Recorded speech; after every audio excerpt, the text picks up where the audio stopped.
اس کو طواف وداع کی حاجت نہیں ہے۔ باب ما یفعل بالعمرہ ما یفعل بالحج، یہ باب اس بیان میں کہ عمرہ میں بھی انہی کاموں کا پرہیز ہے جن کا حج میں پرہیز ہے، یعنی عمرے کے احرام میں بھی ان امور سے اعتراض ضروری ہے جن سے حج کے احرام میں اعتراض کیا جاتا ہے۔ یا مراد یہ ہے کہ جو افعال حج میں کیے جاتے ہیں وہی عمرے میں کیے جائیں گے سوائے رمی اور وقوف کے، سوائے رمی اور وقوف کے۔ عمرے کے 4 ارکان ہیں: احرام، طواف، سعی، تقصیر یا حلق۔ اب آپ روایت سنیے۔ حدثنا ابو نعیم حدثنا حمام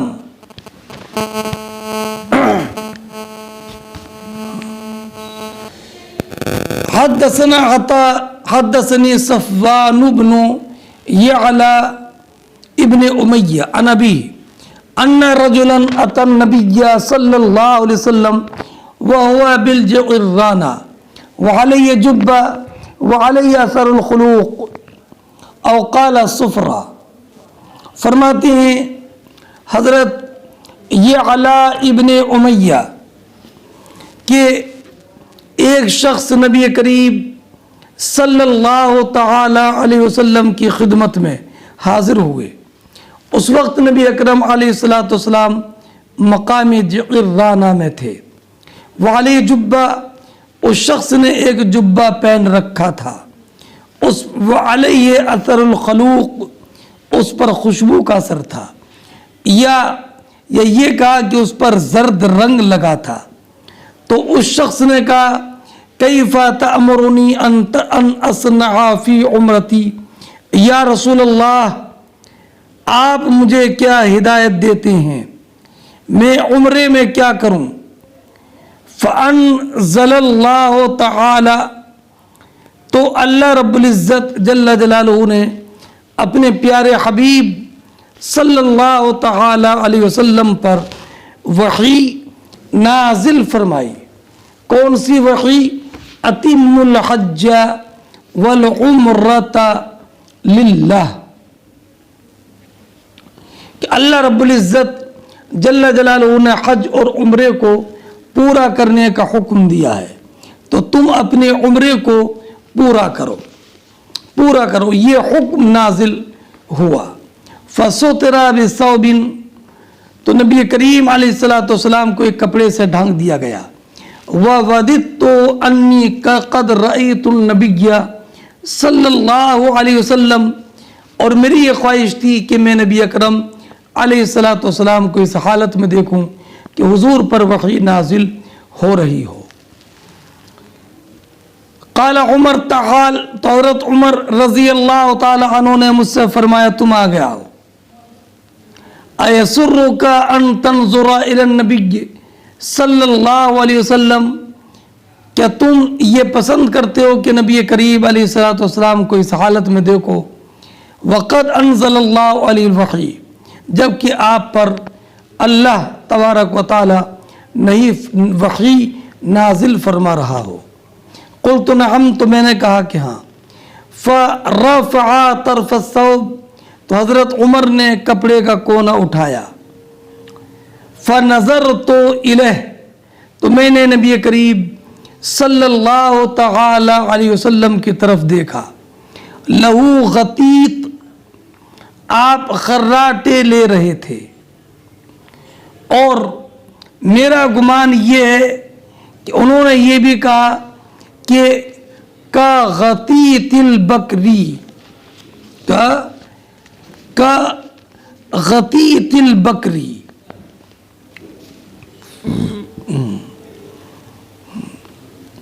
فرمایا کہ نبی کریم صلی اللہ تعالی علیہ وسلم کہ نبی کریم علیہ السلام کے خراٹے کی آواز اونٹ کے آواز نکالنے کی طرح تھی. پھر نکالنے کی طرح خراٹے لے رہے تھے. نبی کریم علیہ الصلوۃ والسلام اونٹ کی آواز نکالنے کی طرح خراٹے لے رہے تھے.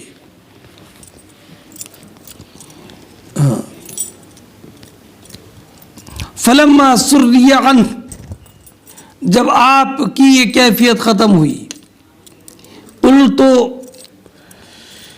قال این السائل عن العمرہ، تو نبی کریم علیہ الصلوۃ والسلام نے فرمایا کہ عمرے کے بارے میں سوال کرنے والا شخص کہاں ہے؟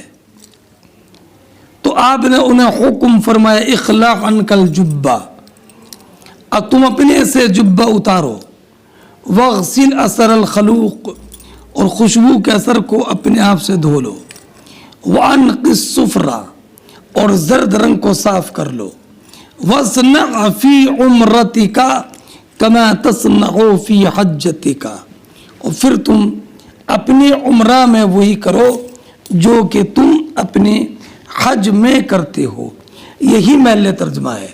اس سے معلوم ہوا کہ اب احرام حج میں انسان جن باتوں سے بچتا ہے اور بچنا لازم ہے، ایسی اس انسان پر عمرہ میں بھی ان تمام باتوں سے بچنا لازم ہوگا. اور عمرہ میں بھی وہی امور ادا کیے جائیں گے. احرام بھی ہے، طواف بھی ہے، سعی بھی ہے، تقصیر بھی ہے، جو حج میں کیے جاتے ہیں سوائے وقوف اور رمی جمرہ کے.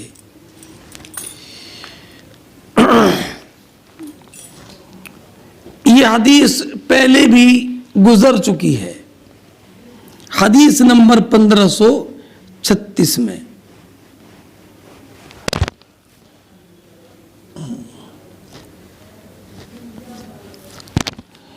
حدثنا عبد الله بن يوسف قال اخبرنا مالك عن هشام ابن عروة عن ابيه انه قال لعائشة. ہشام ابن عروہ اپنے والد عروہ سے روایت کرتے ہیں کہ انہوں نے عائشہ صدیقہ ام المومنین زوج النبی صلی اللہ علیہ وسلم سے سوال کیا. عروہ کہتے ہیں وَأَنَا يَوْمَئِذٍ حَدِيثُ السِّنِّ، اور میں اس وقت نو عمر تھا، یعنی مجھ کو نبی کریم علیہ الصلوۃ والسلام کی سنت کا علم نہیں تھا. ہاں، ارأیت قول اللہ تعالی، میں نے معلوم کیا کہ اے ام المومنین آپ دیکھ رہی ہو قرآن نے فرمایا ہے انما الصفا والمروة من شعائر اللہ فمن حج البیت او اعتمر فلا جناح علیہ ان یطوف بہما، کہ بے شک صفا اور مروہ اللہ کی نشانیوں میں سے ہیں، تو جو بیت اللہ کا حج کرے یا عمرہ کرے تو اس پر کوئی گناہ نہیں ہے کہ وہ بیت اللہ کا تو فلا جناح علیہ ان یطوف بہما، تو اس پر کوئی گناہ نہیں ہے حج یا عمرہ کرنے والے پر کہ صفا اور مروہ کے درمیان سعی کر لے. سعی کرنے میں کوئی گناہ نہیں ہے. تو فرماتی ہیں عروہ میں نے کہا کہ فلا ارى على عدن شیئا اللہ یطوف اللہ یطوف بہما، میں تو کسی پر کوئی حرج نہیں سمجھتا اگر وہ صفا مروہ کے درمیان سعی نہ کرے. تو حضرت عائشہ نے فرمایا کلا، ہرگز ایسا نہیں ہے. اگر ایسا ہوتا جیسے تم کہتے ہو کہ تو قرآن کریم کی آیت یہ ہوتی فلا جناح علیہ اللہ یطوف بہما، کہ صفا مروہ کے درمیان سعی نہ کرنے میں حرج نہیں ہے، یہ ہوتا. اور قرآن میں یہ نہیں ہے فلا جناح علیہ ان یطوف بہما، قرآن میں یہ نہیں ہے فلا جناح علیہ اللہ یطوف بہما. اگر یہ ہوتا تب یہ ہوتا کہ اگر صفا مروہ کے درمیان سعی نہ کرے تو کوئی حرج نہیں ہے، بلکہ قرآن میں ہے فلا جناح علیہ ان یطوف بہما، ان پر کوئی گناہ نہیں ہے کہ اس پر سعی کرے، صفا اور مروہ کے درمیان سعی کرے تو گناہ نہیں ہے، سعی کرنے میں گناہ نہیں ہے، لیکن سعی کرنا ہے کیسا تو اس کا ذکر اس آیت میں نہیں ہے۔ وہ نبی کریم نے فرمایا ان اللہ کتب علیکم السعی فاسعوا، اور پھر فرمایا کہ یہ آیت انصار کے بارے میں نازل ہوئی تھی۔ وہ منات کے پاس احرام باندھتے، اور منات ایک بت تھا قدید کے قریب، حذوا قدید کے سامنے، وَكَانُوا يَتَحَرَّجُونَ أَن يَطُوفُوا بَيْنَ الصَّفَا وَالْمَرْوَةِ، اور وہ صفا مروہ کے درمیان سعی کرنے میں حرج سمجھتے تھے۔ تو جب اسلام کا زمانہ آیا تو انہوں نے نبی کریم علیہ السلام سے سوال کیا، تو اللہ رب العزت نے آیت کریمہ نازل فرمائی ان الصفا والمروہ من شعائر اللہ فمن حج البیت او اعتمر فلا جناح علیہ ان یطوف بہما، کہ بے شک صفا اور مروہ اللہ کی نشانیوں میں سے ہیں، تو جو حج کرے یا عمرہ کرے تو اس پر کوئی گناہ نہیں ہے کہ صفا اور مروہ کے درمیان سعی کر لے۔ اس سے یہ معلوم ہوا مطابقت باب کہ جیسے حج میں صفا اور مروہ کے درمیان سعی کی جاتی ہے، ایسے ہی حج کی علاوہ عمرہ اگر کرے گا تو عمرہ میں بھی صفا اور مروہ کے درمیان سعی کرنا یہ واجب ہے۔ اور اس کا مکمل جو بیان ہے پہلے گزر چکا ہے۔